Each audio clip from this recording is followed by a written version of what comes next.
brands are always kind of a bit cheeky with trying to pay you, basically.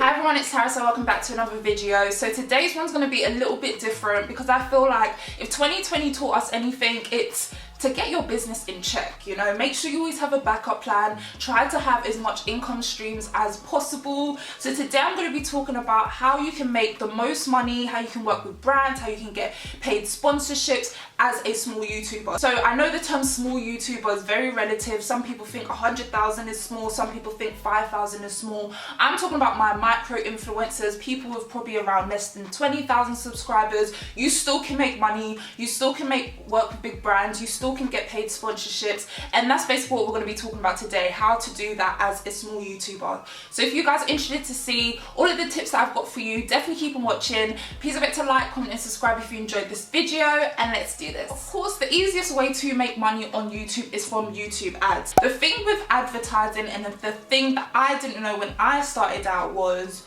you can really optimize your ads to make sure you get the most money regardless of how many views you get. So what I mean by that is, if you're only, you're struggling to get 1,000 views, you're only really average at views that are in the 100, don't worry, you can still make money. Now, is it going to be life-changing amounts when you are a small YouTuber? No, but there is ways to kind of boost it and make sure you get the most amount of money from your advertisements. So the first thing I would say is, if you're trying to really push the amount of money you make on YouTube, you need to push your content. You need to be making sure you're posting as many videos as you possibly can in a week, because the way YouTube works and the way the ad streams work, you get paid more or less for every 1,000 views you get. So if you're struggling to get 1,000 views on one video, but you're able to get 500 views on one video in a week, and then you do that 3-4 times a week, there you go. You've already reached 3,000 views or 4,000 views or however much from all of that consolidation of those videos. And that of course adds up in terms of the AdSense and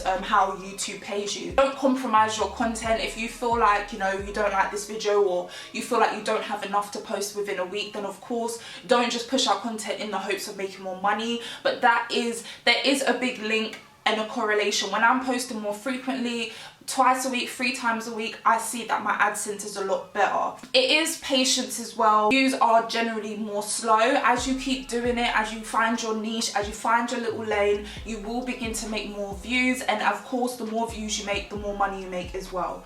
But on top of that, something I didn't know at the beginning as well, you can kind of control where your ads are placed. So whenever you post a video, you can go onto the monetization part of the editing when you're about to post a video onto YouTube, and you can control whether there's an ad before your video, whether there's an ad after your video, whether there's an ad during your video, whether there's a pop-up. You can control all of that. Now you're going to want to put all of that on your video. Now you want to do it in a way that it's not going to be literally every second, an advertisement's popping up, because that isn't going to be fun for your subscribers. But you can add 2 or 3 ads in between your video. So like now, an ad would pop up and you can make money from that. But I think it's very important, especially if you don't want to add ads during, make sure you have an ad running before and you have an ad running afterwards, because again, that is all going to help you get the most money from advertisements on YouTube. I haven't actually made the most money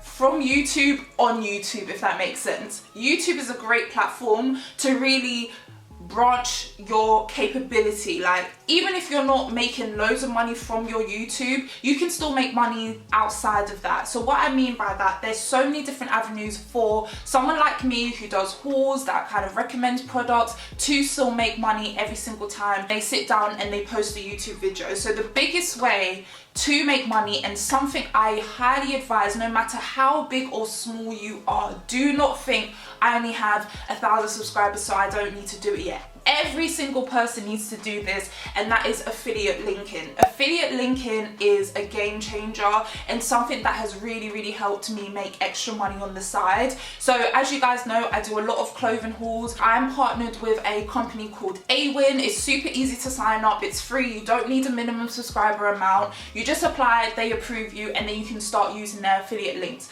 So for example, if I say this top is £20, it's linked down below, most of the time that link will be affiliated. When you guys click on that link and buy something, it won't affect your purchase, but all it means is I will get a little percentage off of what you guys buy. Now, don't get me wrong, the percentage is not high. I do believe as you get bigger or you have more subscribers, you can kind of join better affiliate programs that probably give you a better percentage, but Awin doesn't give you a high percentage. I'm not gonna lie about that. But if you are consistently posting hauls, for example, you're consistently getting views on those hauls and people are clicking on them, the money does tend to add up. So Awin is a really good way that I have been able to make some extra money on the side. It didn't always start off first making loads of money. It takes a lot of time to kind of build up. I believe there's loads of other affiliate links you can use as well. I believe Amazon does it. I believe there's probably sites on Awin that isn't just focused on clothing as well, but I'll leave that link down below. If you do home stuff, you do home decor, you do the best Amazon finds, you do anything more or less, try to find a way that you can affiliate those links. So whenever you're recommending a product to your subscribers, when they click on it, you can get a percentage and you can get paid as well. So now kind of linking to Awin, because it's going to link to my point later, this is the next part which I think is really, everyone wants to do this whenever you start YouTube, and that is working with brands. Like when I first started YouTube, that was my goal. I was like, oh my gosh, I want to work with brands. I want brands to send me free stuff. Like that was so exciting to me, and I can imagine that is still exciting for a lot of people.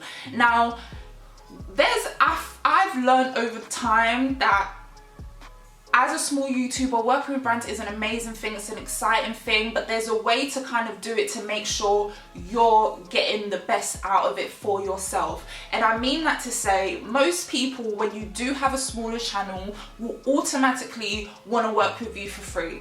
They will reach out to you in emails, and trust me, even if those emails haven't come to you yet, even if you haven't had anyone kind of reach out to you yet, trust me, if you keep doing it, you keep posting it, they will come. People will reach out to you. But when they reach out to you, it's always on the basis of, we'll send you this, can you do this for free? Or we'll give you this discount code. If you buy from us, you can use the discount code, and then we'll give you a code for you to share with your followers, or something along those lines. Most of the time, they never kind of start off trying to pay you. And I feel like this kind of goes for even if you are a bigger kind of YouTuber. Brands are always kind of a bit cheeky with trying to pay you, basically. As a small YouTuber, if someone is coming to you and reaching out to you as a brand and they want to work with you, it's obviously down to you whether you want to take it or not, especially if they're offering something for free. But I do think at first it is always good to work for free, because when you don't have the following, when you don't have the subscribers, when you don't have the huge amount of numbers for views, to a brand, you're a risk. They're not going to be 100% sure that you're going to be able to make them a lot of money back from them sending you this stuff and paying you, or sending you a huge amount of free stuff. They need to feel secure that you're going to bring them the business back. Now, I think sometimes it's good to establish a foundation with brands versus automatically just wanting money, automatically just wanting like the most free stuff, automatically just asking for a lot when you more or less haven't shown anything. So I always think it's a good idea to work with a brand first.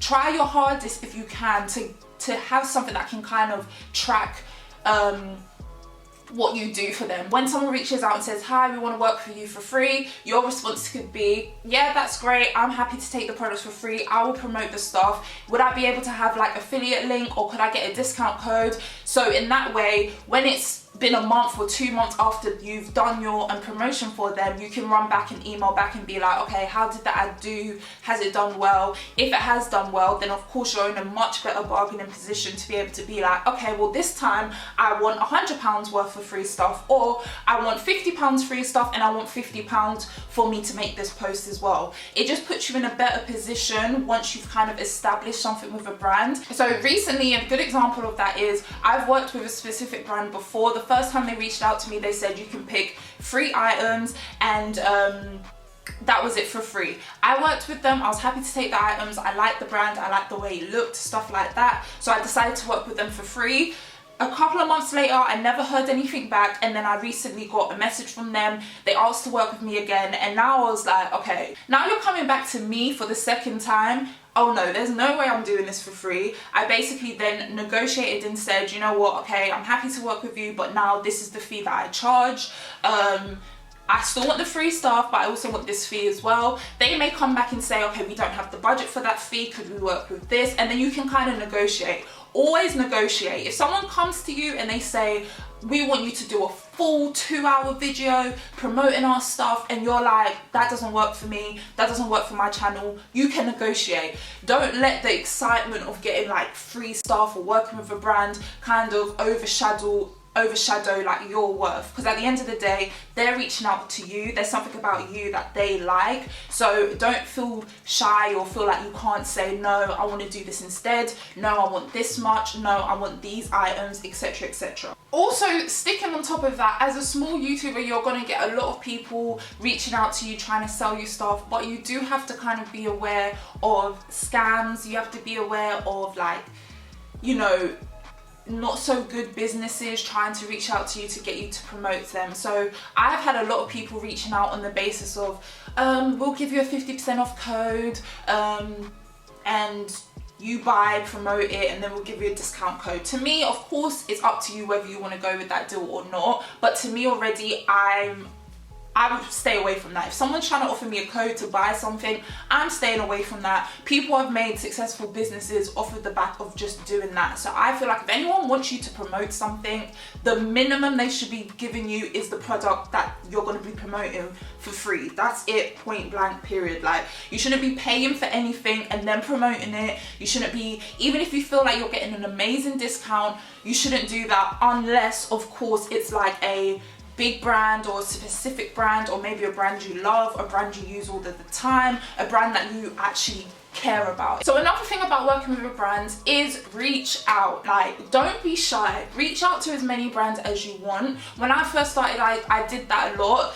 Was it very successful? No, but I found a way to kind of make it more successful, because what brands are trying to see is, can this person make me money? Is this person going to be able to promote my brand and get me sales? Now, just because you're a small YouTuber, it does not mean you can't do that. You can have a lot of influence even with a small crowd. Sometimes it might even be a better audience because you literally connect with a small circle, but that small circle really will buy what you recommend. So linking back to Awin, Awin is an amazing kind of platform. Affiliate linking in general is an amazing platform, because not only do you make money from every time someone clicks on the stuff you recommend, but you see your analytics, you see reports, you see how much you're making a specific brand, you see how many people are clicking on your stuff, you see how many people are adding to cart, what they're buying, etc, etc. It gives you so much data that is going to literally change the game for you. So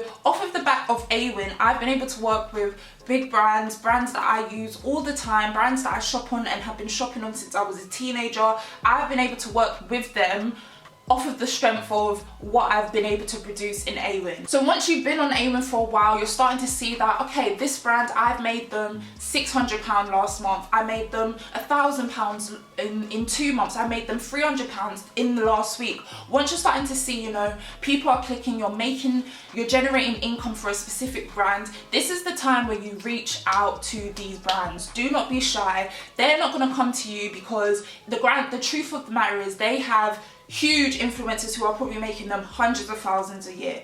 It doesn't mean what you're making them isn't important, it just means it's not their main focus. So you need to make it their focus, and the only way they're going to know you exist is if you reach out. So a platform like Awin, you have all of the details for a specific brand, you have their marketing email, you have the people that work on their team. You can send an email to whoever's on the Awin platform. What you should do is send screenshots showing how much you've made the brand, how many people click on their links, how much income you've generated maybe in the last month and a whole year. and see what they say. Reach out and say, look, I've been doing this, I make hauls, this is my channel, I've made your brand this amount, I think we should collab. I've done that and it's 100% worked. Now this brand, again, is probably gonna come back and want you to work for free, but I do think it's important when you're working with bigger brands, established brands, brands that every single person knows, to actually establish a relationship versus just trying to work for the money. So even if you're doing it for free, they're giving you £100 towards buying clothes or £50 towards buying clothes at first. It's a good way for them to see if you can actually make them money. Do that a couple of times, keep negotiating maybe the budget that you get to get free stuff. It might get a little bit higher each time if you keep doing well. And then once you're in a position where it's like, okay, I've been doing this for a couple of months, I've consistently made them this, then you can go in with a price, versus showing them, oh, I made you guys £600 last month, I want £100 and £200 worth of clothes. They're gonna be like, okay, but I paid this person £300 and she made me £10,000 last month. So sometimes it's okay to work for free. Build up your build up your like data, your strength, really prove to them and show them what you can do, and then you can kind of go in and kind of negotiate a better price and negotiate working with them for a fee. But in the same breath, if you ever feel like you're making a brand a lot of money, you can see from Avon you're making them loads, they're refusing to pay you a fee, or they're still kind of giving you a really small budget in terms of what you can spend on their website, it's okay to say no. Don't feel like every single opportunity, every single time a brand reaches out, that you have to say yes. I'm in a position now where I'm saying no. Like, if I'm not getting paid to do a certain like promotion, I'm not doing it. I think you will kind of know when you're ready to kind of take that stance. If you're not ready to take that stance yet and you still want to work with people for free, of course continue to do that. But once you get to that place, get yourself a fee, stick to it, and do not budge on that. Don't feel like no other opportunities are going to come. For every person that says no, someone will say yes. So don't feel like, oh my gosh, if I ask for money, no one's going to work with me. They will. Remember, these people are reaching out to you. If they want to work with you, they will pay you. Link into that, when you're kind of at that stage where you want to establish more of a business and you want to make money from like these sponsorships, this is the perfect time to establish a fee for yourself. Now, it's very hard to kind of establish a fee for yourself because you don't want to ask for an unrealistic amount, but you don't want to price it too low as well. So what I kind of use to kind of gauge where I am is Social Bluebook. I will leave that link down below. Social Bluebook will basically show you what your fee should be in relation to your following, your Instagram followers, your Twitter followers, your YouTube subscribers, your YouTube views. It will show you and give you a range of kind of what you should charge. Whatever the guideline they give you, you don't have to necessarily go for. If you want to charge more, you still can. If you want to charge less, you can as well. But I feel like that is a very realistic way to kind of give you an idea of what fee you should be charging. And once you settle on that fee, again, do not budge on that fee. Try your hardest to kind of stick with that, establish that for yourself, so you can really start taking like this YouTube platform that you've created for yourself and make as much money as you possibly can. And last but not least, always sign up for as much blogger programs as you can. Now, blogger programs as a small YouTuber might not straight away seem like it's that great. A lot of these blogger programs kind of have a minimum subscriber or minimum Instagram kind of benchmark, and those generally tend to be quite high. So although there may not be a lot of opportunities straight away as a small YouTuber, it's still good to be a part of them. You never know what events people might invite you to, obviously once, you know, pandemic is over.